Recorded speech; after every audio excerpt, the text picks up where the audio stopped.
Okay, we are the Iron Disciples. In this podcast, we talk about bodybuilding, dating, finances, exploring these topics from a biblical standpoint, how to do these things as Christian men. Wonderful. Today we have a special guest, Phil, and we're going to open this sucker up with a beautiful prayer. Do you want to lead as our guest? Yeah, I'll lead the prayer. Thanks, Phil. Heavenly Father, thank you for gathering us here today and just giving us the ability to assemble and speak things that you put on our hearts. Mm-hmm. I pray that you would just give me the discernment to share my heart today and share my testimony and just be able to be any kind of light for anyone out there that needs it. Mm-hmm. I pray that you would just guide us here today and work out your will in what you want us to do here and what you want us to accomplish through this. Mm-hmm. I pray that you would bless this and just let us speak things of you, Lord. I pray all these things in Jesus' name. Amen. Amen. Amen. Thank you, Phil. Thanks, Phil. So this is an incredible testimony. We've heard it before, and just so everybody's on the same page here, we're going to have a little disclaimer here. This testimony is wonderful, in my opinion, because it's so unique. It involves an LSD experience. And LSD is not a man-made substance. Contrary to a lot of people's belief, this comes from the mycelium called ergot, commonly found in wheat. So there are plenty of experiences of Egyptians eating some fouled wheat and experiencing an LSD trip.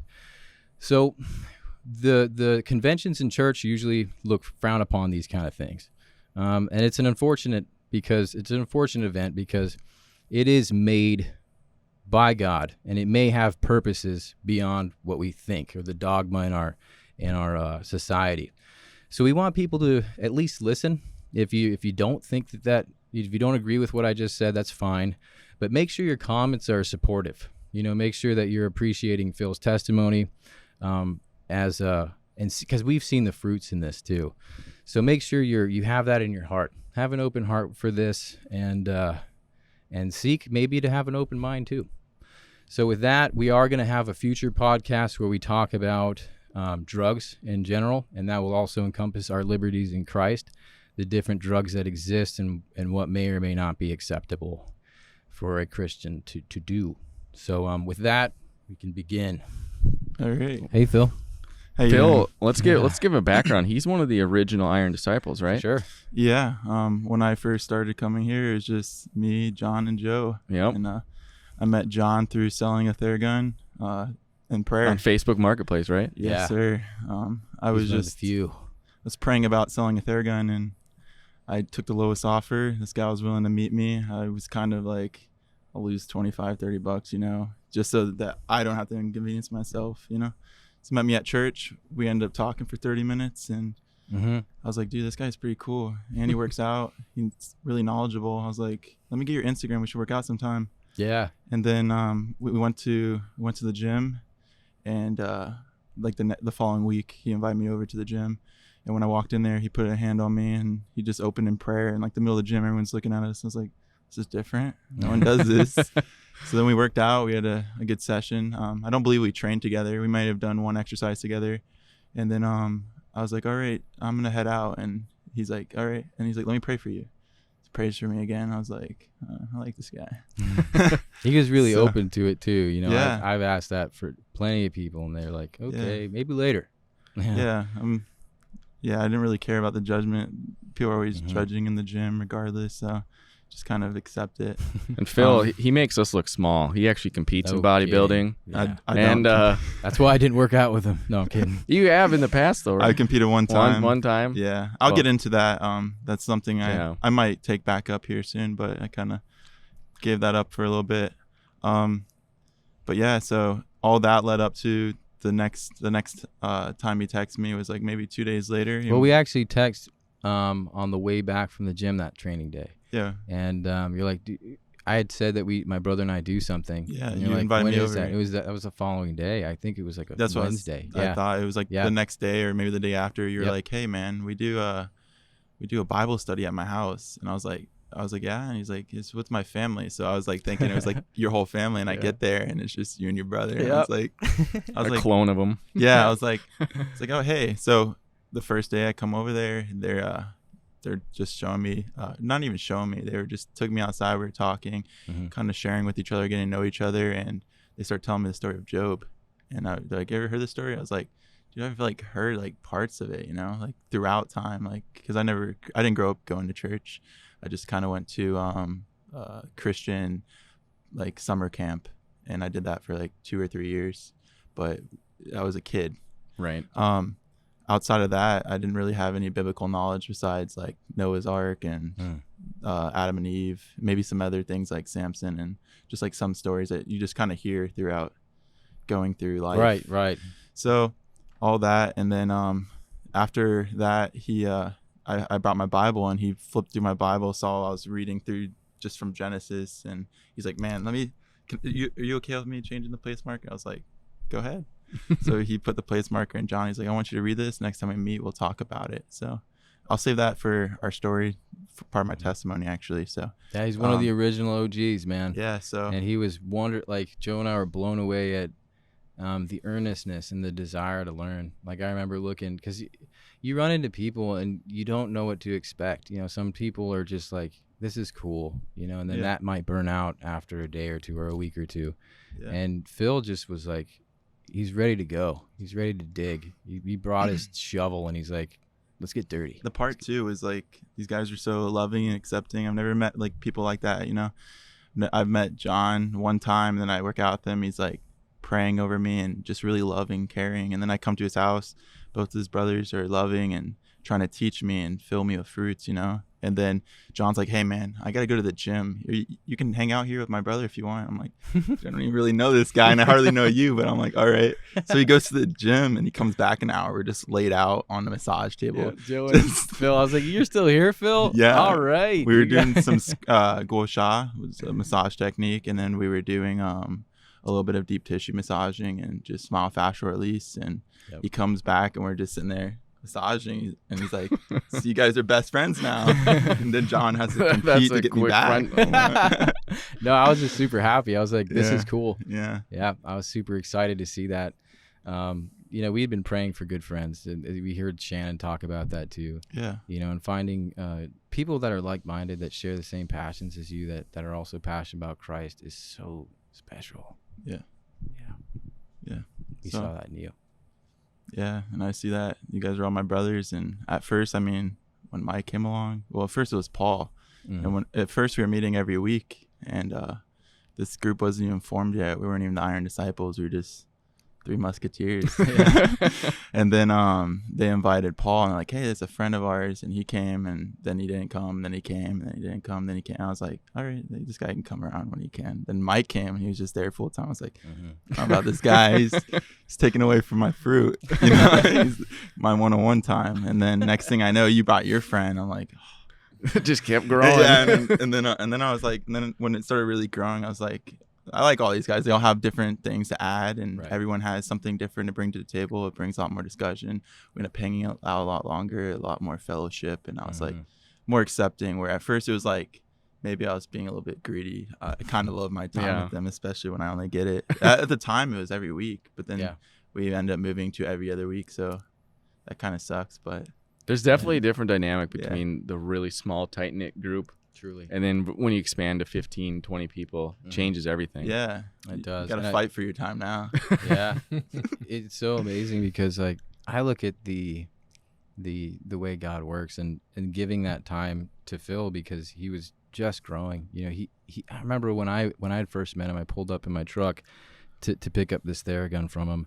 And I was like, oh, you're going to church? And you're like, yeah, I'm a new believer. And you described like a little mini testimony. Yeah, I wasn't even a believer yet, actually. And I was like, where do you live, man? And you're like, oh, I live in Northport. And I was like, you're driving all the way here to go to church? And I just saw a desire and a hunger in him at that point, which I was like, that's rare. You know, like he wants it. He's driving, 45 minutes to a place to try and get some food, like he said, some fruit. And at that moment, I was like, I always pray about things. I was like, Lord, you put him in our life. Let us be whatever we can to help, whatever we can. And so that one-on-one time, I look back on that time always is like a really wonderful, just special moment. Yeah. Precious. Yeah. Very precious. Yeah, absolutely. And that's what Iron Disciples is really founded upon as it's starting to grow. Those are the challenges that come along with it, is how do you keep things real? And there's all kinds of different dynamics when you got these males all coming together now. And it's just beautiful thinking back to those really pure moments, you know, in the beginning when there was the intention was just to be brothers and just to get together, share your heart, and study the Bible. Right. There was I love that. The structure wasn't there. And I think we've had to grow from that to try and to keep that sort of intimacy still alive with us. Like, we have a phone call. Like, in my mornings on Mondays, me and Phil will talk for like an hour. And we still get some time because as the ministry grows, it's more demanding. You have more people, and like Phil was describing, having to share attention and having to share people, and also being demanded to start teaching and leading others.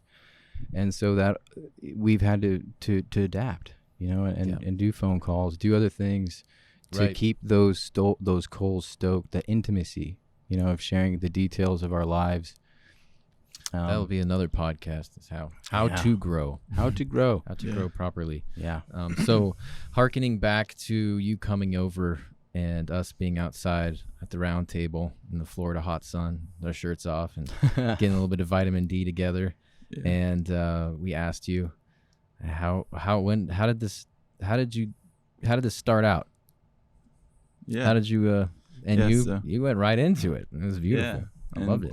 I usually am pretty open to share my testimony with anyone that asks me. At first, I was kind of like a little skeptical because growing up, I've always had like these morals of what's right or wrong. We're kind of we all kind of have that conscious of just knowing the difference, the rational, what's good, what's bad, what's right, what's wrong. So even not being a believer, I always had that heart for doing the right thing. And throughout my life, I never did drugs.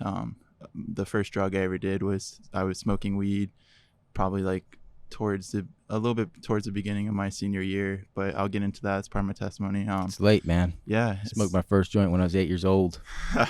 I'm a little behind, I know, and kids are starting earlier and earlier. Yeah.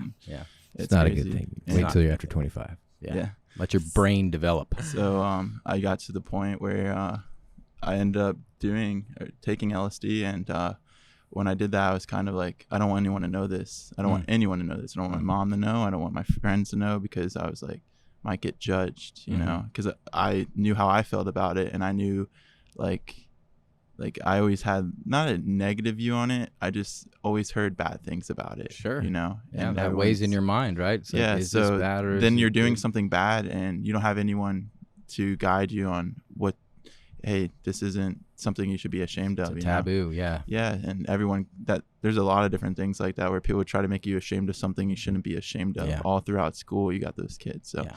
I'll get a little bit into my testimony, and a lot of it will stem from my past, and it builds into why I took LSD. So I'll get started. Growing up, I grew up with a single mom. My dad wasn't there for my birth. He came around when I was like 4 or 5 years old.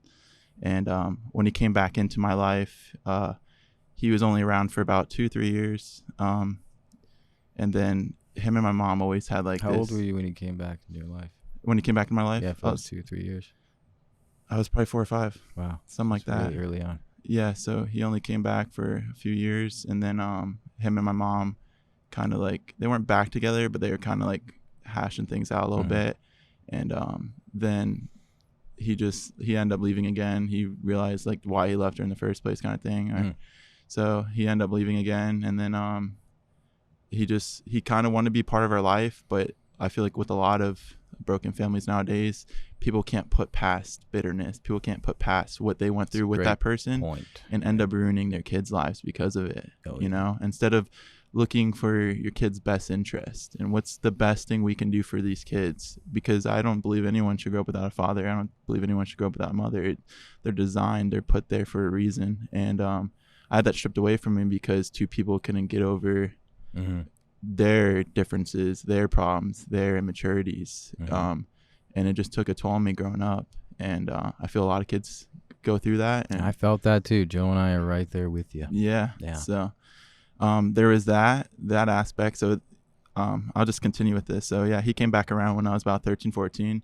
And around that time, that was around the time my mom got a boyfriend, and she kind of was having him back around for a babysitter, almost a free babysitter. And literally, Mom's a gangster. yeah. So it was, my mom's a type of person that'll hold a grudge her whole life. She holds grudges like no other person I've ever seen. It's bitterness, and it destroys her. And that's a little bit of why she is the way she is. She can't let things go. She can't look past something. She can't forgive someone if they made one mistake in their life. Even if they say they're sorry. Doesn't matter. Wow. Doesn't matter. She will hold it the rest of her life. She must be pretty hard on herself then. Yeah, that's a good point. I don't know what she deals with. I hardly know much about my mom. We never had a relationship. I never had a relationship with any of my family, really. So. And when you say that, like the intimacy, right? I mean, you guys have a relationship, but it's not She's what my mom. you wished it was. Yeah. I've never been able, if I had an issue or problem, to go to anyone. I just had to deal with it.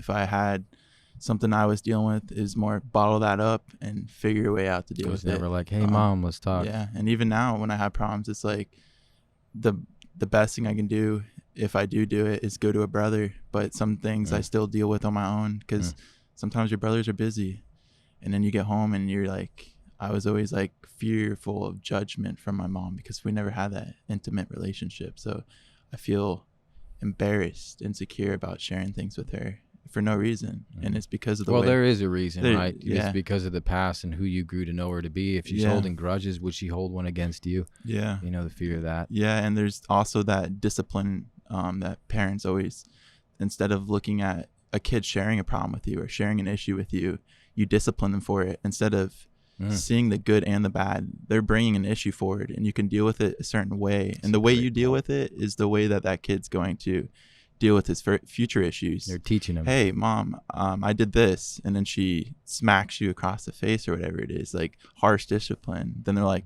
well, I'm never telling Mom I did that again. Yeah, right. I'm not telling Mom about that. Yeah, I'm clamming up. Yeah, so that's. You have a brother as well, right? I have an older brother. Yeah, he's a year and 11 days older than me. So that's just part of my mom's, a little bit of her bitterness. So she always had this thing against my dad her whole life. She still won't let it go. So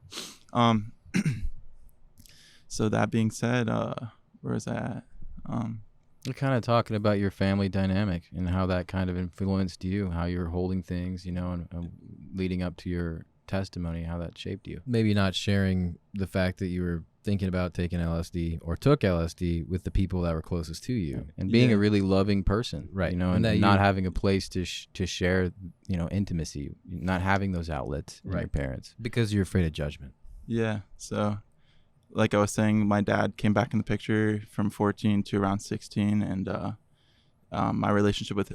So I was talking about the bitterness where she was, when he was in our life, she was making it difficult for him. She was she decided sabotaging his time and making his life difficult on purpose, and that's how she was. She got us involved with sports. Never really cared to have us in sports, but when our dad got back in the picture, she's like, hey, he lives in Tampa. He's driving 2 hours to come get his kids. If I put him on, he only saw us every other week. So if I put them in sports, and this is the thing, it was like I would get if you were putting your kids in sports for a good reason and you were taking them to practice on top of getting them involved with getting good at that sport. She only put us in the sport, and the only things we went to were the games. Yeah, she's using the kids to she's weaponizing the children, which is very common. So common. She put us in sports. So when it was his weekends, he would drive all the way from Tampa to Northport. He'd pick us up, drive all the way back to Tampa, and then have to drive back to take us to our game, take us to a practice, just to make it harder on him. And then that's cutting into, he only had 2 days with us. He had Saturday and Sunday, Friday night, but he's picking us up from Tampa. By the time we get home, it's time to go to bed, waking up in the morning. So then your time's limited. And so do you have a grudge against Mom for that kind of stuff? Like looking back, you're like, Mom. I don't hold a grudge against her. I've already forgiven her. I've forgiven my dad, and that's something she can't get through her mind. She actually asked me before I came here today. She asked me. I know you've told me that before, but for the sake of the audience, I asked that question because I know where your heart is. When I came here today, she said, I was sitting in my room. She goes, "Why does your dad like you more than your brother?" And I said, "He doesn't favor one of us over the other. It's just my brother's super selfish. Every time Dad comes into town, I try to make time to spend with him because I only see him once a year. I only see him so often. So I'm going to make that time.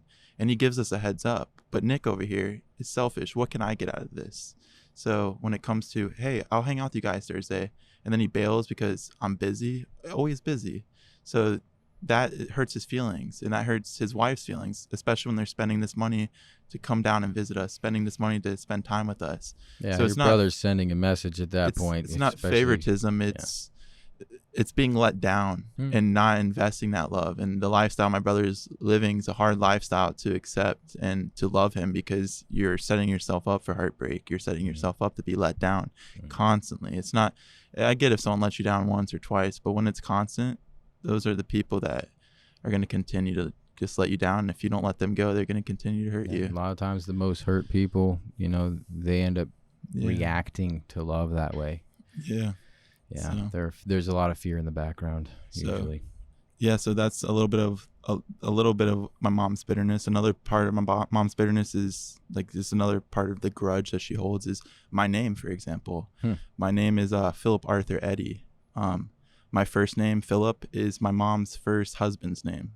My mom got married twice, to my dad and to my dad, Robert. And then her first husband was Philip.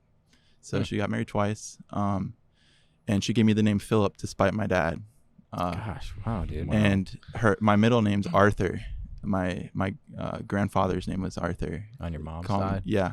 Okay. It's my mom's father.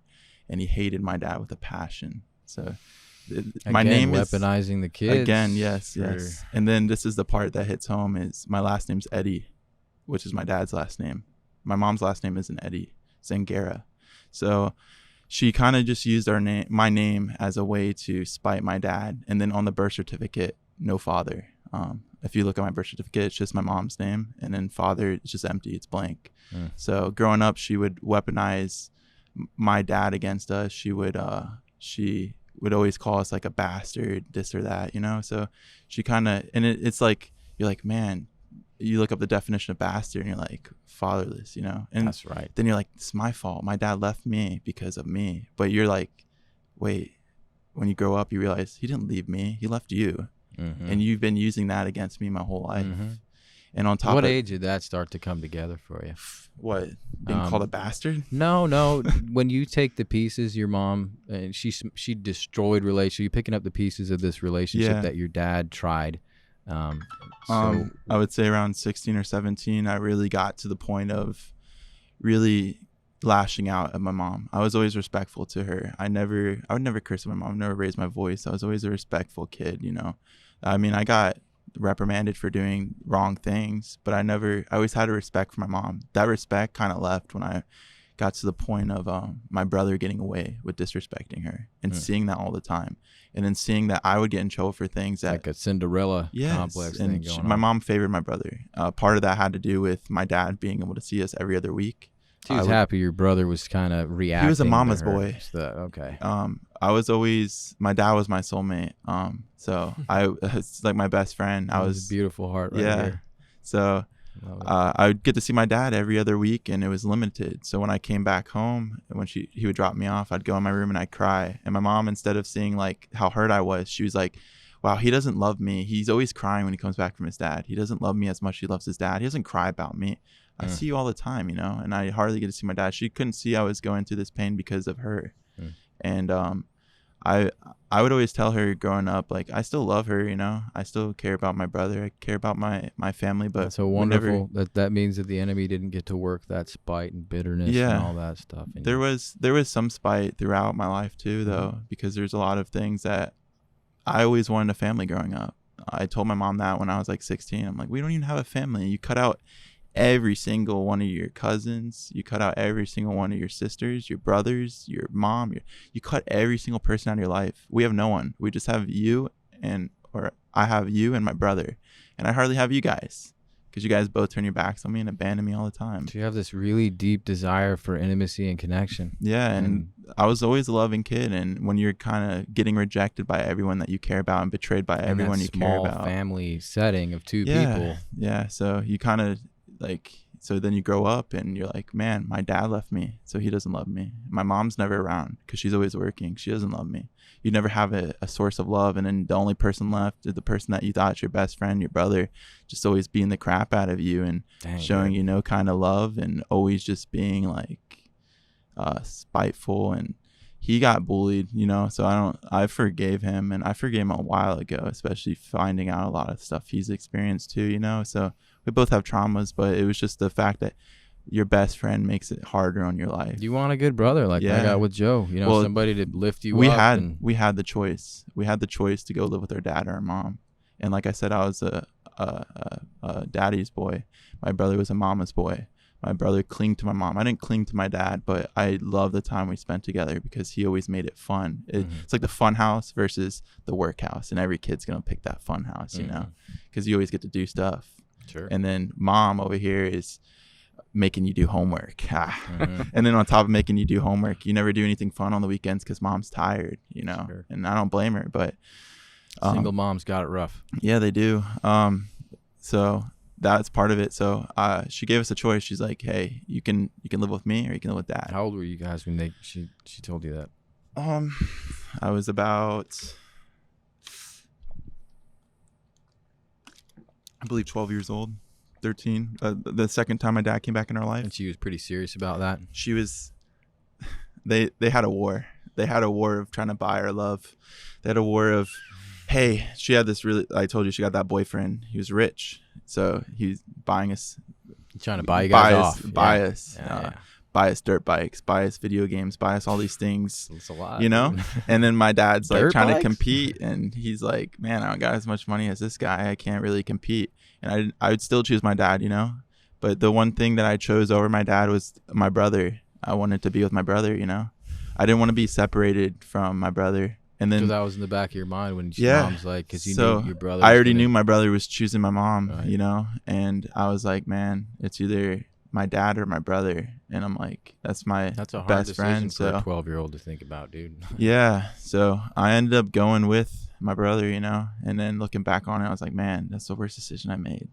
This man, he beat me up my whole life. I mean, everything happens for a reason. Well, and that's true love, though. You know, in a lot of ways, I think when you look at a 12-year-old's heart, you know, that desire is a pure desire. I think it's beautiful, man. Yeah. Yeah. That's great. Yeah. It's really a tough thing to put a 12-year-old through, though. It breaks my heart to hear children have to like make these decisions. You shouldn't have to even make a decision. There shouldn't be a decision. There should be something worked out where you can have both your parents in your life. Well, there is no good outcome. Yeah. You know, and so a 12-year-old's like, well, they all suck. Like I was saying earlier, what it leads to is you have a kid that doesn't have a father, so he has no leadership in his life, you have no guidance in his life, and on top of not even being a Christian home, you have no standard of living on top of that. So you have no Christian guideline, you have no moral guideline, ethics. There's nothing there. No masculine role model. No, nothing. You learn everything from being conformed from this world and molded by this world. And but Phil had a strong heart. He rejected a lot of that stuff. I did. And so what was I getting at? You got this. You started bodybuilding. You play a lot of video games. Yeah. Right. So when did you start? You were really good at video games. Like really, really, really, really good at video games. I was. So yeah, that was one of the ways my mom tried to buy us over. She got us into video games, and I condemn them. Don't get your kids video games. Yeah, they're addictive, right? It's not that they're just addictive. They release a lot of dopamine. That's addiction. So they fry out your dopamine receptors, and people don't look at it like this. They did a study with rats, and they gave the rats cocaine. Not just gave them cocaine, but choice. They gave them the choice. They put food, they put water, they put one other thing, and they put crack cocaine there. The rat chose crack cocaine every single time. After, I'm pretty sure they already gave it to it once, so then it already had this desire to want to go for it. And the rat ends up starving itself to death. It kills itself because of the dope. It's not the addiction to that crack. It's the dopamine, how it makes it feel. It's the same way with video games. There was times where I would choose video games over eating and sleeping, over drinking, over everything, over obeying my mom. You start to lash out because you're not getting sleep. Your mom's trying to strip it away from you, and you're like a crackhead, and they're trying to take your crack away.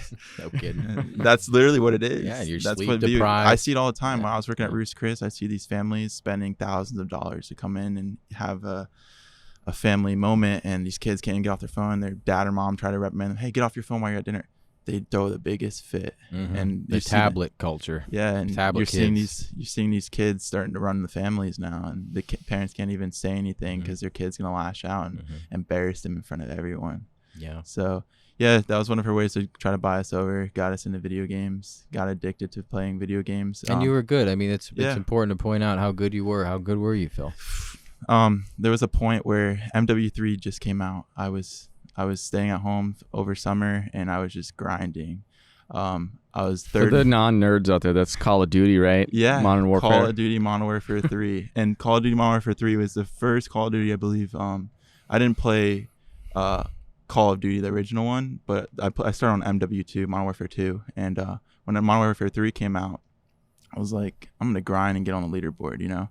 And that was the first one where the leaderboard was per game style. So they had a leaderboard for, I'll give you an example, free for all. They had a leaderboard for team deathmatch. They had a leaderboard for every gameplay. So I was third in the world in Search and Destroy. I was like 15th in the world in dog tags. And then Elder Scrolls Online came out, and I started no-lifing that game, and I was like 8th in the world in PvP. Really? I tried that game. Yeah. Well, I no-lifed it. See, I was good. No-lifed it. That's a new phrase. I haven't heard that. Yeah. It's like the South Park episode with World of Warcraft. How do you kill someone who has no life? Yeah. He's already dead. Yeah. So it wasn't just a combination of being hilarious. All those games you have to be good at to get on a leaderboard, but it's not just being good, it's time investment. If you don't have the time, it doesn't matter how good you are, because a lot of the score relates to how many games you play. So if you can play more games and you're doing good in all those games, you're gonna reach the top. So it's a matter of grinding. So it's almost set up that you have to. Yeah, and growing up, one of the things that really destroyed me was I had crappy internet, and it brought so much A lot of temper, like pissed. I was That always was my life too. I would literally go to my I grandma's would to play lag World of out, and Warcraft. it Gets brought me so better. much stress. And I was always mad at my mom making me lag. Oh, why do you have to watch Netflix right now? Like, watch Netflix all day, on YouTube all day. I was like, I come can on. relate to that. So not only was I like good, I was good with the worst internet. I had like 2 megabytes a second. Like, these kids over here with 200. I'm like, I have 2. I got frame lag and everything. It's And I was like still those doing good. runners from Uganda Yeah. that have like no training, but they Yeah. still whip everyone's butt because Yeah. they're just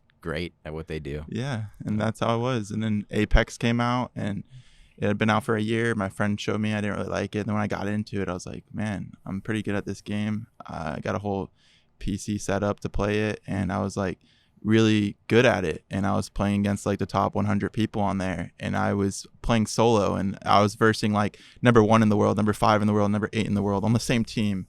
And I'm on a team by myself, and I'm going against these guys, and I'd like maybe knock one, but they're on a team, and I've got 2 garbage teammates, and I'm like, I can't even play this game. Pulling it all Yeah, yourself. you need it. So I was like, the only way I'm going to be able to play this game competitively if I can stream and find a good team. So then I started to try to stream. My internet was too bad. So then I was like, you know what? Why do I care about being first on the game? I need to work on being first in the world. And this was before I was saved, though. So I kind of had that mindset. I was like, man, I'm going to give up playing games and go work on myself. And That's what a, happened yeah. that day you were getting groceries? yeah, that's a great the day I was playing getting groceries. The turning point. Boom. The turning point. So this is when I was no-lifing Elder Scrolls Online. That game was the most grind-intensive game I ever played, and I was putting so many hours into it. I was going to bed at like 6 in the morning, and I was waking up when I woke up, and I was getting right back on, and I wasn't eating. And when I did eat, I'd eat once or twice. I was eating garbage. I wasn't eating nuts. I'm saying it's nuts, as in Oh. nuts and crazy nuts. Yeah. So what I was eating was hot dogs, pizza, just easy ramen noodles, and then I wasn't ever drinking water. Gotta get back to the game, dude. Yeah. Right? Gotta be quick. And we had like Gatorade in my house, so I'd drink Gatorade, you know. And I remember that day actually. I probably the night before I ate at like 8 o'clock at night, and then after that I played games until like 5 or 6 in the morning. Jeez. And then I woke up at like probably 12 o'clock, 1 o'clock. And I always was responsible for taking care of our horses.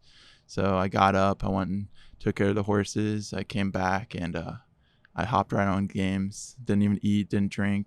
I was just hopped right into playing. This is normal, right? Yeah. Yes. Yeah. It was summer, you know. I didn't really play at all during school. My mom wouldn't let me play during school, but during summer, that's what I did all day. Right. And I had a few chores around the house, and I just had to make sure they were done before mom got home. And she got home that day, probably an hour and a half after I started playing. So it was like 3 o'clock or something. And she's like, hey, come help bring in the groceries.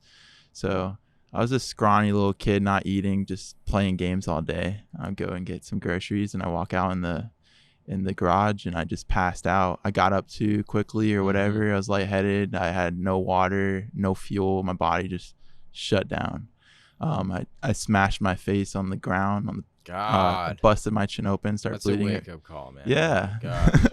So I get up, and I was like concussed. Yeah. And I start like, I was like, I see blood everywhere. And I was like, what the heck? And I didn't even know what happened. And I'm just sitting there like, just got up off the ground. I start walking inside. My brother goes and tells my mom I like passed out. And I like go in the bathroom to go see like where I'm bleeding from. I look in the mirror, and I just passed out again, hit my head on the wall. Oh my God. I get back up again. I didn't hear that part. I pass out again. I passed out 3 times. And then I'm like sitting there. I was like, all right, I'm not getting back up. Just gonna crawl around the house. I'm yeah. like scared at this point. I'm Yeah. like, if I get up again, I'm going to get could be injured. more than concussed. Could be death. Yeah. Right? Yeah. So I'm just sitting there, and my mom's like, Jeez. she comes in with I forget what the powder's called. They use it for like Vietnam vets. Oh. It's like insta wound sealant. You pour it on a wound, and it seals it. It clots the blood. Yeah. So she put it on my chin and then took me to the ER, and she gave me a bunch of Gatorade. So before when I went to the ER and got my blood work done, they're like, dude, your son probably has diabetes, because she told him too. I had all this. Yeah, my sugar levels were so high. They're like, your son might have diabetes. You want to get this and this and this test? And she's like, no, he passed out because he didn't eat or drink, you know. And then the girl stabbed me with an IV. I'm going through all this pain, just like 10 different times, just stabbing my arm. And I was like going through all this pain because I was playing video games. Yeah, it's a bad day. So Phil goes and he says to himself, no more video games. I got grounded for a week. Maybe it was more than a week. I got grounded for like a month. From the video games. From video games. So you're thinking instead of playing. Yeah, and this is the thing. The way that my mom set us up, we lived in the middle of nowhere. So I don't have friends around, and then I'm stuck at a house all day. My imagination when I was little was we'd go outside and play sticks, little sword fights, do this. My imagination was corrupted. Yeah, that's what you should have been doing. The dopamine receptors receptors were fried. You got this hi-fi reality that you're in. You know, and then you go out and you hold like a little piece of stick, and it's like, this is my gun. I used to have fun with serious? this. I used to have a whole world out here, and now I can't even. It's like pine cones and grenades. How old were you when this happened? When I passed out? Yeah.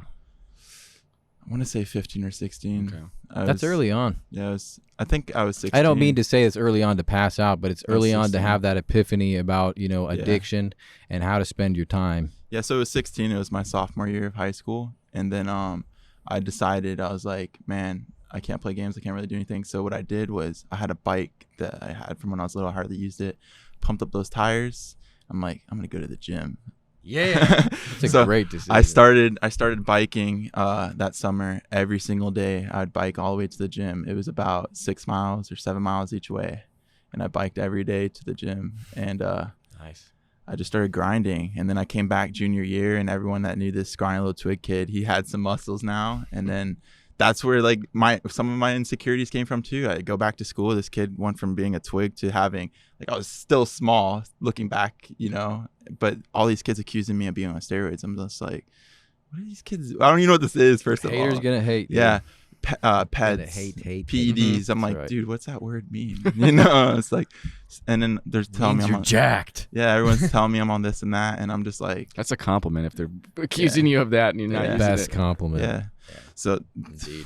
all throughout high school, man, getting condemned by a teacher. A teacher was going around telling kids I was on steroids because he's just jealous. He knew me before summer, and then he saw me after summer, and then I'm just sitting here like, dude, I got like a 14-inch arms, not even 13-inch arms. What am I? How is he on steroids? Yeah. And it was just my dad's a monster. He's 6'7", 6'8" in his prime, and 280 pounds. The you know? genetics, man. And my brother got more of his genetics than I did, and we just naturally Big just guys. big guys, Yeah. you know. Yeah. So yeah, that all. Let's get back to my testimony. Well, what I feel like you're doing is you're building up. I'm building, to these questions. So you went through being young with a family that didn't have the intimacy, the love that you desired, and that was a big place that you desired that never went away. Yeah. And so then you go into defining yourself as a man. You have this moment while you're a teenager, and you say, like, who am I going to be? Am I going to be a professional video game player that's passing out and smashing his face every 7 months? Or am I going to be something else, something better? So you're opening up a door and saying, I have to paint this picture. Yeah. And so you go to the gym. You start eating better. Yeah. Okay. And so now you're getting better, right? Yeah. Okay. So to put it out there, one of the reasons I got into going to the gym was I remember they used to send magazines to your house, and I was looking through one of these magazines, and my mom would always get them. They're catalogs for clothing. I was like flipping through it, and I see like a guy wearing a V-neck, and I was like, I want to wear a V-neck. That guy looks good, So I get my mom to give me a V-neck, and I was like, man, I look like crap in this. Yeah. I'm like, not a man. And then I'm like looking back, I'm like, why is that guy look? I'm like, man, it's because he has a chest. I didn't go get a chest. Right. So then I start building everything I want, And taking control of your throughout high life. school, I never had a relationship. I never really cared for girls at all, and I was like I wish I had the passion I had in high school right now, because I'd be a monster. And I don't know. My senior year, I'll get into that. Well, when you're young, you have tunnel vision. Joe and I went through we call it wood shedding.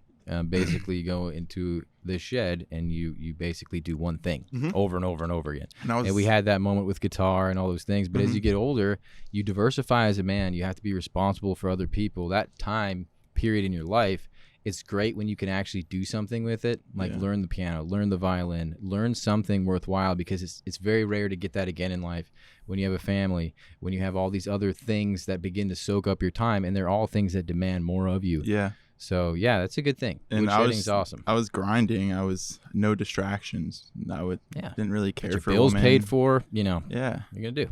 And I was just eventually getting into my senior year, I kind of fell off a little bit, but I'll get into that. So let's get back to childhood. So feeling abandoned by my mother for not being around for working, my dad not being around really at all, my brother always being the crap of me. So kind of getting betrayed by all these people that are supposed to love you. Just a bunch of hardships growing up. Constantly, my mom, I don't want to say like she was abusive, but she was kind of abusive as far as discipline. If you got in trouble, she's trying to hit you however she can, backhand you in the face. It's a good old Italian mama right there. Yeah, Good stuff. breaking the wooden spatula across I your was butt. just going to ask if the wooden spatula made an appearance. That thing broke. Oh, yeah. That was the liberating day. Our dad's They're a big boy. Yeah. Some force. Your mom's going to update with a metal one this time. Oh, God. Oh. Yeah. No, I just started running away. And that was probably the worst thing, because start running away. That's when you're getting you're getting the backhand, the back of your head. You're getting the front hand with the ring on it, like across your cheek. Like you're getting hit wherever she can hit you at this point. It's making her madder. Yeah, and now she has to put up and then there's nowhere to run. You're stuck in the house. You're like, oh man, I'm gonna be trapped in the corner. So yeah, a lot of just like kind of physical abuse there, emotional abuse, as far as I was saying with like the bastard, and trying to like weaponize. Another way she weaponized her dad was once we stopped visiting him. So we were still, when she picked who we wanted to live with, it wasn't we couldn't see him anymore. It was he still had his visitation every other week for a little bit, and we eventually were going over there, and this is around the time she got us video games, so we were addicted to them. The first game we got was Halo. That game was awesome on the Xbox. It's like heroin, right? The regular, yeah. And I'm just like, man, do we have to go to dad's? We want to play Halo all day, we don't have an Xbox. She got you. She got us. And so she's like, she was encouraging it. She's like, yes, I got these kids in my Manipulation. Yeah. So we're like, we want to play Halo. We don't want to go to dad's this week. Well, you're gonna have to tell your dad that. And then we're like, can you tell him? Like, we don't want to tell him. We don't want to confront dad and break his heart. well, we didn't think about it like that. We didn't think we were breaking his heart. We were You're just like, playing into mom's hand. Yeah. yeah. And mom's like, hey, your kids, they don't want to come see you this weekend, is the way she put it to him. Not because she didn't tell him what we were doing. They're like, they just don't want to come visit you this weekend. So maybe next time, kind of thing, you know? Well, I think we got a good idea of mom. Yeah. I think we got a Yes. good idea who Yes. she is, Yeah. and it's I can see how that must have been a very brutal thing to put the pieces back together with. Yeah. So one week of missing dad's house turned into, so then the next time so he has to wait 2 weeks. So now we haven't seen him in 4 weeks, and now it's his turn to see us again. So it's been a month, and it was my friend's birthday, and I was like, hey mom, I want to go to my friend's birthday, but it's on dad's weekend. I was like, hey, can I go to his birthday? Like, what should I tell dad? You know, I haven't seen him in a month. She's like, just tell him that you want to go to your friend's birthday. So I actually did this one myself. I called him. I was like, hey, I want to go to this birthday. Is that okay? And he's like, yeah, that's fine. You know, he was kind of sad about it. Mm. And, you know, I wasn't hard a little aware bit. of that. You Sure. know, I was a kid. I didn't Yep. realize I was breaking his heart, you know? So now I haven't seen dad in 6 weeks. And then, now I was kind of fearful, you know. I was like, man, dad's gonna be mad that he hasn't been able to see us in 6 weeks. And now we were like scared to go see dad. And then my mom played into that fear, and she used that against us her whole life. So after that, it was like we just avoided dad. Wow. And, yeah. So, and Wow. she'd kind of, that's what eventually she called him. It's like, hey, your kids don't want to see you anymore. So then we'd stop seeing him. And then later on in life, disciplining was, I'll send you guys to your dad's. We were so scared of him. We're like, dude, he might kill us. He hasn't seen us in a year. He's gonna kill us if he sees us, you know. Instead of being like, man, we broke our dad's heart and he wants to see us, we're like, man, that guy's gonna kill us when he sees us. Okay. So she would use that as a tactic. She weaponized it, and it was one of our biggest fears. Whenever we got in trouble, she'd be like, I'll send you to your dad's. Okay. So And- in light of time, Phil, I Yeah. mean, I just want you to understand, we want to hear the whole thing. yeah, So I mean, these details are Yeah. incredibly important to us. But yeah, let's move on to where. So you're out of high school. yeah. Or are you in high school? When does this friend come into your life? This friend who kind of introduces you To LSD. to the LSD, and also I was out of high believe- school. Okay, so you're out of high school. How'd that whole thing All right. begin to work? I'll get into that. Let me just share 2 verses real Sure. quick, Sure. because I feel like these are very important, and I'm going to share 2 more things. I won't go into detail too deep on them. But Take your time. Yeah. Yeah. So- The mom thing. yeah, I'm going to Move move on. past Yeah. that now. I just kind of wanted to get that detail about her weaponizing seeing her dad, Good. because we were fearful of him, and that plays into my testimony of meeting back up with him. Good. So the first verse I want to read here is Jude 1:9. But even Michael, one of the mightiest of the angels, did not dare accuse the devil of blasphemy, but simply said, "The Lord rebuke you." And then that ties into Matthew 7:1 here. Do not judge others, and you will not be judged. Or you can read the King James Version, which is, judge not, that you be not judged. So I think this is a big part for me that I had to overcome, was judgment from people. People of the world are going to judge you to the world's standards. And it says in the Bible, the only righteous judge, the only person that is worthy of judging you is God, you know? So once I kind of came to the conclusion that no one's judgment means something to me, you know? People's opinions mean something, but at the end of the day, their judgment is not my final judgment. God's going to be the one judging me. He's the one who's in charge of seeing my heart for what it is and seeing my intentions for what they are. So when you get held to these standards, and especially this for the newer believers who are scared to come out about things and scared to share their testimony with people, fear of judgment. And that's what deters a lot of people away from Christianity. And that deterred me, on top of hypocrites and a lot of different Christians that went to school that were bullies, and they're the most righteous people in the church, but at Self-righteous. school, yeah, people. self-righteous.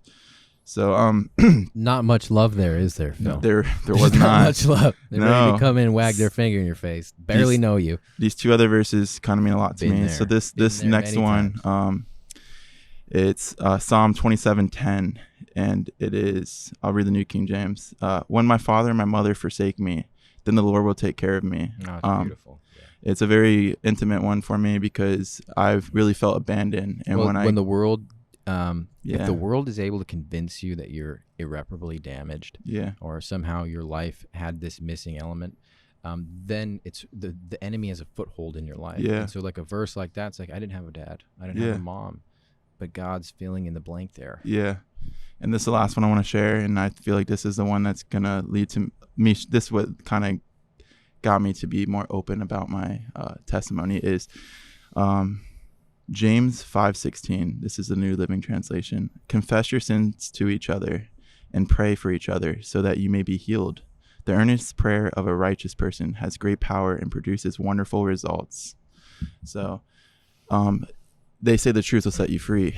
I always was scared of saying the truth because you're, like I was saying, like, especially when you get told this is bad, you're always scared of judgment because of those things, because you already know they're bad in your own heart. And some of the things, it's not even choices you made, they're things you experience. And then you're scared to come out about them because you're worried about judgment, or you're worried about this or that, and You just don't know what's going to come of it. Yeah. You know, and many times, since it's a bad situation, the first idea is that it's going to continue to be bad. Yeah, You know, so- if I share it, it'll get worse. It's just a big unknown. Especially if you don't know it's normal. Like Yeah. if you grow up in dysfunction, you don't really understand what normal is. Yeah, there's no guideline, Mhm. and there's no you're right or wrong, might be wrong. Mhm.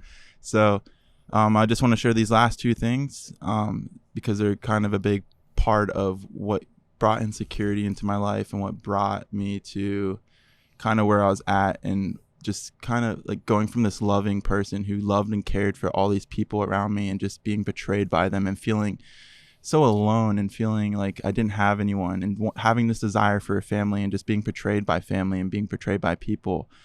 So when I was around 12 or 13 years old, I got introduced to porn. I started watching a lot of porn, and that was like something that brought a lot of insecurity in my life. Go to school and you have kids always bullying you, and you have insecurities about what you're doing, and you don't want to talk about it with people. And kids kind of talk about watching porn, but you're always like hiding it from people. Oh, I don't do that, I don't do that thing, and you don't want to get involved with saying that you do that because you're scared of the judgment. And when I was around 15 or 16 years old, I got molested. So that played into a lot of insecurities. I was always fearful of judgment from people. I'm not going to go into who it was, but it made me not trust people. It made me just scared. It made me feel alone because I feel like I had to hide this from everyone. There's another verse that talks about sharing your sins, and I believe that verse doesn't just talk about sharing your sins. It's sharing sins that have been laid upon you by people, and that sin was laid upon me by someone else, and it's a sin like I've had to trauma. hold on to. Traumas and stuff, sharing my burdens, and I'm sharing all this with people because I honestly feel like it can liberate someone out there, Definitely. and it can be an inspiration for someone. And if God is working through me to help someone open up to someone around them, or just be able to, You want to talk about finding people that are appropriate to open up about that? yeah. Kind of stuff? So if you can find someone that you trust, start off with someone you trust. They might not be able to really relate, but at least being open and sharing, like that verse was saying, sharing your burdens so you can heal. Because you holding that in a bottle your whole life is gonna just weigh you down. And I've learned that firsthand. And when you finally share it, it's liberating. And when the people are still gonna love you. yeah, if You know that they're gonna love you no it's someone matter that's what. if you know it's someone that's gonna care about you. So Yeah. finding someone that you can trust, and then if you can find someone that has experience with that, or experience with dealing with that, that's gonna benefit you the most. I'm not necessarily saying go get a therapist, which Doesn't have to you could be, do, but right. but I would say someone you trust who might have experience in that field, and then that's going to help you find ways to dealing and coping with that, and then eventually being able to not let it weigh you down, and not be able to, well, you God can start to complete the healing Yeah. in your life. yeah. And And then you're that person for other people that need Yeah. someone to share to, that you've Yeah. been through it and claimed victory over. yeah, so all these things in my life kind of led up to, I'm just going to jump forward to when I want to say I was 19 or 20 years old. I was out of high school. let me go back, actually. Let me go to my senior year because it has a lot of importance in it. My senior year, I was getting bullied. I got bullied throughout school, all throughout high school. I got bullied by my brother and his friends in high school. The people that you think are not going to bully you, your brother bullying you with his friends, getting bullied all the time. And like I was saying, when you don't have any guidance, the way you get shaped and molded is by bullies. If you get bullied for this, don't do it. If you do this and you get bullied for it, don't do it. And you kind of get conformed by this world. And it really shaped who I was. I had a lot of insecurities in talking in front of people. I stopped smiling probably my freshman year of high school, because if you smile, you're the biggest target in school. Those are the kids that... You went to a brutal high school, dude.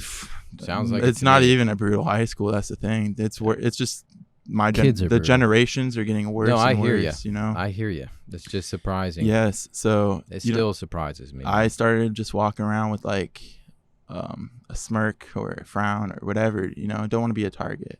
And want to be a gangster. Yeah. Look hard. Yeah. So, so bullying, insecurities, all these things shaping up to my senior year. A lot of kids would bully. This is one thing that I think a lot of kids deal with, that they have no one to talk to. And that's people in school will bully you for being a virgin, and that was a big one for me. And which is ironic because they're bullying you for watching pornography. Yeah. When they probably are too. Yeah. And then at the same hand, they're bullying you for being a virgin. The world will make the good look bad and the bad look good. And that's what they do. They'll strip you of what is right or wrong. And, I didn't have anyone to talk to, and I would get bullied for being a virgin by kids that were virgins, or kids that are just dating someone and they think that they're above you and they're still virgins, or they maybe had sex with so many different girls, but they are always, it's this weight on you constantly. So I ended up losing my virginity my senior year at a high school party. I was just super drunk. This girl, her best friend was a friend of mine. He got me really drunk and then walked me downstairs and set me up with her. And she was like my, I guess if the roles were reversed, it would be rape, if they don't, I guess people don't really look at it that way because I'm a guy and a girl can't really rape a guy, but.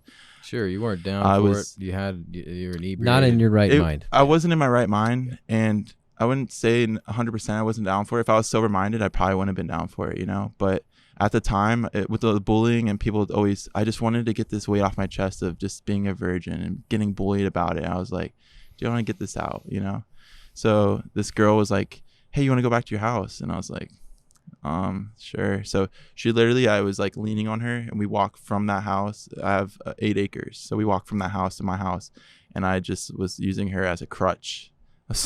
I couldn't even walk straight. I had like 12 shots of Bacardi Supreme. That'll do you. Yeah. So she walks me all the way up there, and then we're about 200 feet from my house, and she's just like, I started making out with her right there, and I was just like, she's like, if we walk another 200 feet, we'll be at your bed. I was like, I don't think I'll make it that far.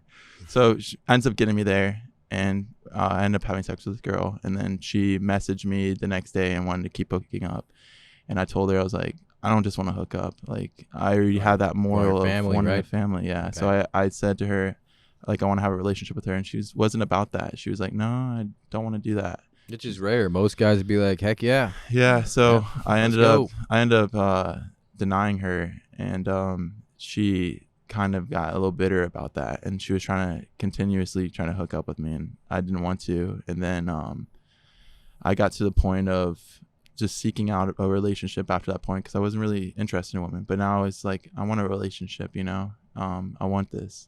So I sought after this Russian girl, fell in love with her, and then it got stripped away because of her parents. And then I was so brokenhearted, and I had a friend, his name was Kennedy, and dude, this guy was sleeping with all the girls, baseball player, sleeping with, they call it a body count in high school. It's the same word as used today. 26. His body count was like 26. I'm like, man, Kennedy always seems happy. I'm like, never happy. And he's just sleeping around, having the best time of his life. I'm like, I'll be like Kennedy. I want to be happy.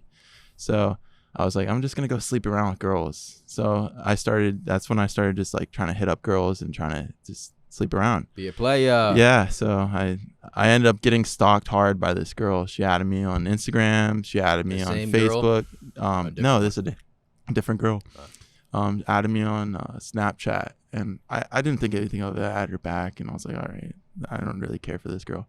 And I was messaging this other girl on Snapchat. Her name was Emily.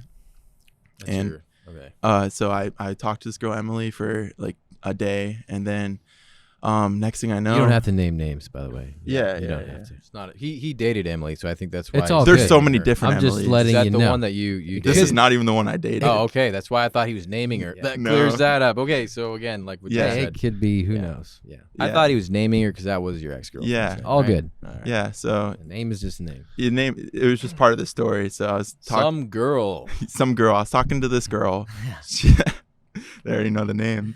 So I was talking to this girl, and I really liked this girl. I had a crush on her throughout high school, and she started messaging me back, and I was like, all right. And then the next day, she kind of left me on red, but then she messaged me, and I was like, all right. So I started talking to her for 3-4 days. I was like, dude, this girl hasn't talked to me my whole life.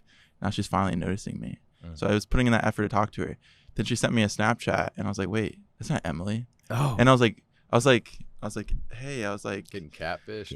I didn't know what was happening. I was like, was that you? And she's like, no, that's my friend. And I was like, oh. And then I was like, I sent her a screenshot or a picture of myself on Snapchat, and she sends me one back of herself. I was like, is that you? Like, and she's like, yeah. And then I was like, that's not Emily. You know, I was like, but this girl, I had been talking to her for 3-4 days, and what happened was she had the same exact name as the girl I was trying to talk to. And she happened to message me that Welcome to around the Northport, same exact folks. time. Some So hills have eyes. I started talking to her, and then I ghosted her. I was like, I'm not interested in this girl. And then I felt bad because this girl's going through a lot of stuff, and I was bringing her happiness or whatever. And I was always kind-hearted person, you know. I was like, man, maybe I was a little rough on her, just ghosting her. Yeah. And her friend invited me to Panera, and she's like, hey, she's a good girl. You should give her a chance. I was like, all right. So I went there, and I got set up. I get there, and there's 12 of the nerdiest girls, man, all the ace girls. And I'm just this kind of like jock just show up, and I'm like, They're smart, man. they're all smart. And Yeah. I'm like, oh, man, they're all doing homework. So I sit down with them, and I was like, it's awkward. 12 girls, and it's just me and one guy at the table. I'm like, oh, It's all a right. weird scene there. So then I kind of like broke the ice. We all get to talking, and then that girl, I started talking to her friend that invited me there ended up leaving, just left us two of us there, and we kind of hit it off. As I wasn't attracted to her all that much, but her personality, I liked who she was and how she treated me and how she made me feel. So I started talking to her, and I ended up dating that girl for 4 years. Yeah. So Those 12 were there probably because they are smart. Yeah. But you didn't really like her at first. yeah, I didn't really like her at It first. was a little bit It was- deceptive. yeah. The way that she got in there. Yeah. She did get in. She snuck her way in, Yeah. but she was like my best friend. You know, I could go to her with any problems, anything that was on my heart, and I really cared for her as a person. That's powerful to have when Yeah, you're young. and the importance of this is she was part of what brought me to my taking acid. We had this relationship for 4 years, but it had its patchy roads where first year was amazing. It was that puppy dog year of we both just like were in love, I would say. I wasn't 100% in love with her. I kind of reciprocated this emotion I didn't really even know was. I just wanted to be loved, and I knew she was telling me she loved me, and I kind of told her it as like, I love you too, but it wasn't meaningful. And Nice guy. I was not just necessarily a nice guy. I loved her as in I cared for her, but I didn't have love in my heart. I didn't have love at all for anyone or anything. So the first year was really good. We hung out a lot. We got to spend a lot of time together, and I built a really good relationship with her. And then she went off to college the next year, and that was when things really started falling apart. She wanted to live this lifestyle and really change. She wanted to live in a dorm with her friends, and she wanted to go to parties, and she'd call me and be like, hey, can I go to this party? And I was like, why are you calling me to ask me? And she's like, I just want to know if it's okay with you. And I'm like, you're calling me to ask me for a reason because you don't think it's okay, and you just want me to say it's okay so you can go. But I'm like I'm not your Long dad. distance relationships are hard. They Yeah, rarely work. I told her I was like, I'm not your dad. I was like, Well, in a way, she's being accountable, you know, and she's if she had any kind of value system, she's putting well, the man as I the head of asked her one day. household, I so- said, That's a good what's thing. the purpose of going to this party? What's the purpose? Oh, I want to go have I want to have fun with her two friends. I'm not even gonna mention the names. It's not important, but I want to go have fun with blah blah blah and blah blah blah. And I was like, you can't have fun with them at your house. You have to go to a frat party where there's a bunch of drunk men that just want to hook up with girls, and both your friends are single and you're not. You're in a relationship. Why do you want to put yourself in that situation? Why do you want to put yourself in that temptation? So it was breaking my heart to know Now, that was she a believer? Did she have a background? she wasn't. She No. grew up Catholic. Okay. She wasn't a believer. But So you guys started to grow apart. yeah, she did a lot to really hurt me, and I just dealt with it. And I was, like I told you, I kind of bottled things up. I would kind of deal with them how I dealt with them, and it kind of put a wedge in our relationship. And I never cared for her the same after the way I was being treated and the way she was treating me for a little while. And it started driving us apart. And then, see, I wanted a family. That's what I knew I wanted. And I came to the rational conclusion that girls these days, you can't trust them. But I was convinced that I could have a kid with a woman. I could provide for a woman and not marry her and still have a family, because I didn't want to marry someone that I couldn't trust, that was just going to take all my assets, what I felt like, and that's what I'm told growing up. Don't trust anyone. Like my mom telling me this, and every relationship is, you're just going to get Betrayal, screwed up. Yeah. lies. And everyone growing up is like, don't ever get married. Everyone telling you that. Yeah. And I was like, man, everyone's right. You can't even trust this girl that you care about. And I just didn't really trust her. So around the third year of us dating, I had saved up money, and she was getting mad that I took time off work. I was working part-time. I took $35,000. I was 20 years old. I took $35,000, invested in stock market. In 3 months I turned to $80,000, and I was making about $1,000 to $3,000 a day. And I was only trading for about 5 to 10 minutes a day. And I was showing her, every time I visit her, I was like, hey, I'm making a lot of money. I'm going to be able to get a house soon, and we'd be able to get a place together. And I told her, I was like, I'd be willing to move up here and live with you. And I was willing to sacrifice quitting my job. This job I had. I was willing to give up all my friends. For her career. I was willing to do all these things for her to move up there, and the relationship was kind of one-sided. I was a lot of sacrifice on my end, and she wanted to just live this fantasy land of college and wanted to go out and party and have fun. This year she wanted to live with her two friends in her own place instead of a dorm, their own place. She wanted to rent with them. I was like, look, I'm willing to move up there and live with you and pay the rent and start a life with you. And she didn't want that. And then this was our second year of dating. So our third year of dating, going into the fourth year, she wanted me to come up there and live with her. And I had already found a new full-time job, and I was just like, you know what? I already offered that to you. And now that it's convenient for you, you want me to come up there, And it was always like that. It was when it was convenient for her. It was, again, one-sided. And I was like, look, I have so much stuff going on for me right now, and I just don't want to do that, put myself in that situation. And the thing was, she was offering me to move up there that year I offered, and she was saying, just come up here and live up here, but you won't live with me. You can just find roommates. And I was like, I don't want to do that, So she kind of broke my heart in that sense. So it kind of grew us apart. Then this took me to I was full-time bodybuilding, working part-time at that time when I was trading stocks. So I was just bodybuilding, working at Ruth's Chris 3 days a week, and I was trading stock. And I wanted to do my first competition, and I went to all of her cross-country meets. I supported her in everything she did. Yeah. I even ran a few 5Ks with her. And if you know bodybuilding, it's not the best thing for bodybuilding, but I did it because it made her happy. And I did a lot of things to make her happy that I had to make sacrifices for. And when it came time for me to do my competition, she wasn't even willing to drive an hour to come do something that was important to me. That's a shattering of the heart. Unequally yoked. Yeah. So I go and do this competition, and she was mad that I wasn't giving her attention while I'm about to go step on stage. Yuck. And she threw a little pity fit. She do these pity fits all the time. She threw a little pity fit, really got in my head before I stepped on stage. And she wasn't even there to support me. She's trying to sabotage your moment. Yeah. She did. And then I got on Stranger stage. to that. I got on stage. I was already I had this expectation of being happy up there on stage. Instead, I had this, it's kind of mad. Perfect. Yeah. So I stepped on stage and just wasn't in a good mood. And then I missed the first pose because they didn't call it. And I wasn't aware that you already had to be in it. So then I wasn't focused. And then they call the next pose. I'm like, wait, I missed the first pose. And then I was just thrown off. And, it was what it was, you know. Yeah, you kind of blamed her for that, right? You're like, I didn't blame her, but I was definitely like, man, you didn't even come, and then you got in my head.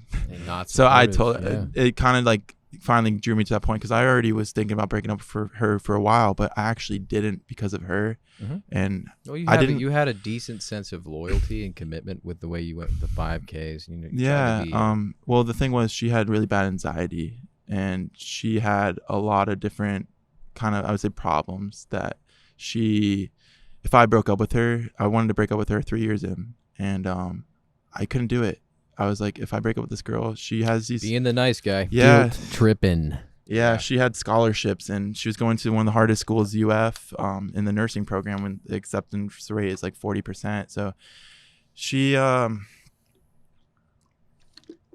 really bad anxiety, really bad paranoia, and just a lot of different things that she would have panic attacks. And I knew if I broke up with her, she wouldn't be able to focus on school. And I knew if I broke up with her, she would not be able to she needed to maintain like a 3.8 GPA at UF. And I was like, man, she already struggles. At what point did you realize that wasn't your problem anymore? I didn't realize that it wasn't my problem. I kind of, with the competition and how she kind of did that, and then I seized the moment. I was like, man, I've been wanting to break up with this girl for a little bit. And it was summertime. And I was like, and now she's already talking about not seeing me this summer. I'm like, this would be my opportunity. She has all this time to mourn, grieve. And I ended up breaking up with her. I told her, like, things aren't going to work out. And I tried to do it in the nicest way, you know. And so that's part of all this stems into before my competition.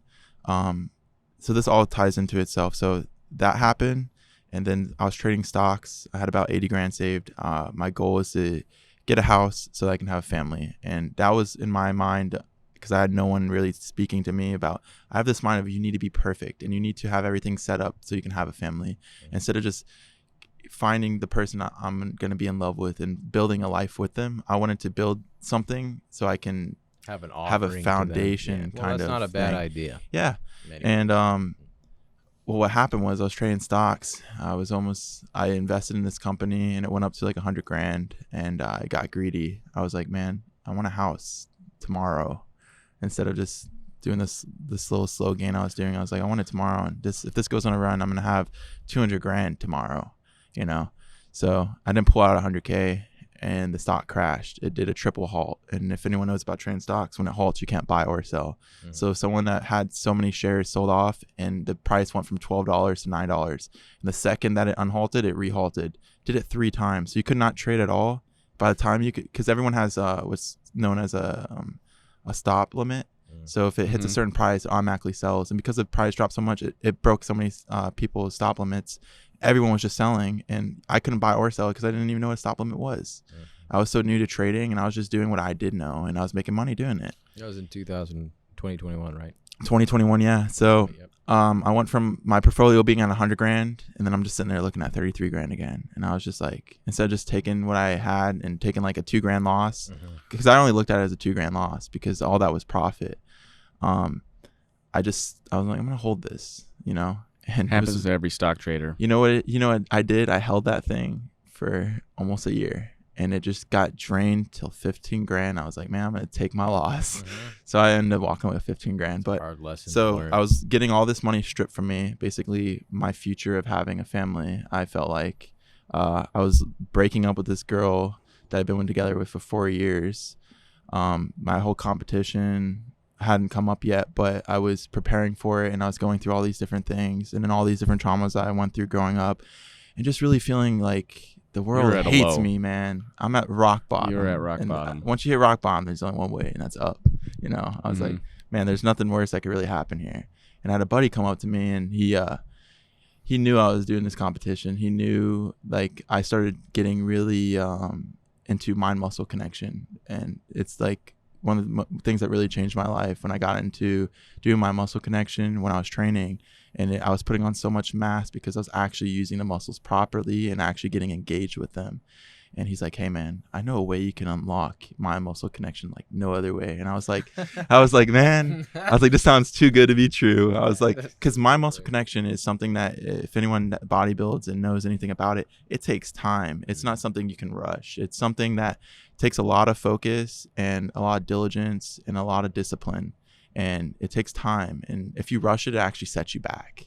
So it's almost, you just can't. And you got to take your ego out of it, because if your ego is involved, you start lifting too heavy weight, and then there's no mind muscle connection. So you had to really humble yourself. And at that time I was pretty humble, losing everything, and I was just, all I cared about at this point was being a pro bodybuilder.